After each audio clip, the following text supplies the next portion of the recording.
మూసీ నది పరివాహక ప్రాంత అభివృద్ధిపై బీఆర్ఎస్ పార్టీ ద్వంద్వ నీతితో వ్యవహరిస్తున్నదని మంత్రి శ్రీధర్ బాబు ఆరోపించారు. అధికారంలో ఉన్నప్పుడు సమర్థించి ఇప్పుడు వ్యతిరేకించడం సరికాదని హితవు పలికారు. 2017లో Musi river front development corporation ఏర్పాటు చేశారని గుర్తు చేశారు.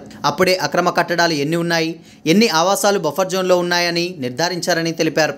సెక్రటేరియట్లో మంగళవారం మీడియాతో మాట్లాడిన మంత్రి బీఆర్ఎస్ లీడర్లు రాజకీయ దురుద్దేశంతోనే మూసీపై రాద్ధాంతం చేస్తున్నారని, ఆ ప్రాంత అభివృద్ధిని అడ్డుకునేందుకు ప్రయత్నిస్తున్నారని విమర్శించారు.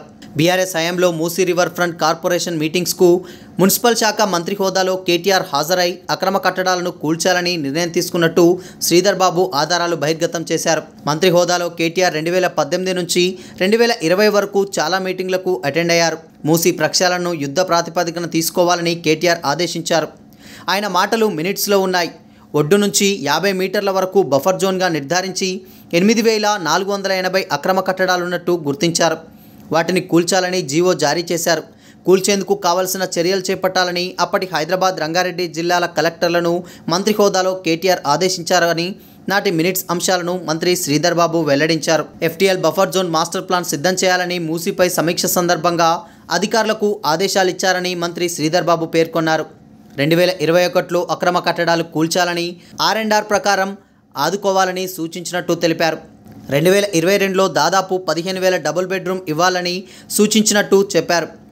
రెండు వైపులా 110 కిలోమీటర్ల మేర రోడ్లు వేయాలని, అక్రమ నిర్మాణాలు కూల్చాలని కేటీఆర్ చెప్పారని, జీవో 7/2016లో ఆదేశాలిచ్చారని తెలిపారు.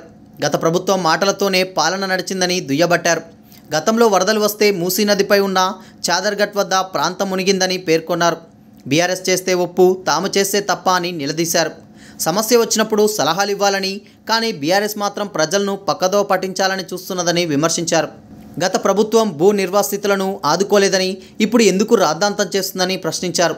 సమస్యను జటిలం చేసి ఇబ్బంది పెట్టే కార్యక్రమం చేస్తున్నారని ఆరోపించారు. కొంతమంది కింది స్థాయి అధికారుల అత్యుత్సాహంపై తమకు ఫిర్యాదులొచ్చాయని, వాళ్లకు తగిన సూచనలు చేశామని స్పష్టం చేశారు. చాలామంది స్వచ్ఛందంగా డబుల్ బెడ్రూమ్ ఇండ్లకు వెళ్తున్నారని, ఎవరిని ఇబ్బంది పెట్టే ఆలోచన ప్రభుత్వానికి లేదని వెల్లడించారు.